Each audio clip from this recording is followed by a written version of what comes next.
আসসালামু আলাইকুম, সবাই কেমন আছেন? আশা করি ভালো আছেন। আমার একটা ভাই কমেন্ট করছে, আমি শুনছি দাম্মামে মেট্রো স্টেশন আছে, তবে আমি সঠিক দেখি নাই, আমি জানি না। কেউ আপনি যদি পারেন দেখেন, আপনার যদি দাম্মামে থাকেন, আমি শুনছি আপনি ড্রাইভিং করেন। এটা হচ্ছে দেখেন, এই যে আমি মেট্রো স্টেশনে আসছি, দেখেন এই যে দুইটা মেট্রো দাঁড় রয়েছে, এই দেখে দেখেন আমি গাড়ির ভিতরে বসে বসে ভিডিও করতেছি, গেলে বাড়ি যায়নি। আর একটা ইঞ্জিল আছে এতটুকুকে দেখেন।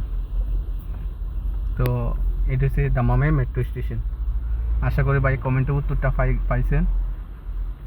এটা সিকুর থেকে আসা যায়, এটা দামামের ভিতরে শেষ। এটাই মনে হয় যে দামামের মেট্রো স্টেশন। আসার সময় লোকেশন দিয়ে দিবেন, যদি না চিনেন সমস্যা নাই। তো ওকে, আল্লাহ হাফেজ। তো ভালো থাকবেন, কারণ আমার হাতে ক্যামেরা থাকলে মুখ আলাপা মারে দেবো। ওকে, আল্লাহ হাফেজ। সবাই ভালো থাকবেন, আমার জন্য দোয়া করবেন। যদি ভালো লাগে আমার ইউটিউবে সাবস্ক্রাইব করবেন।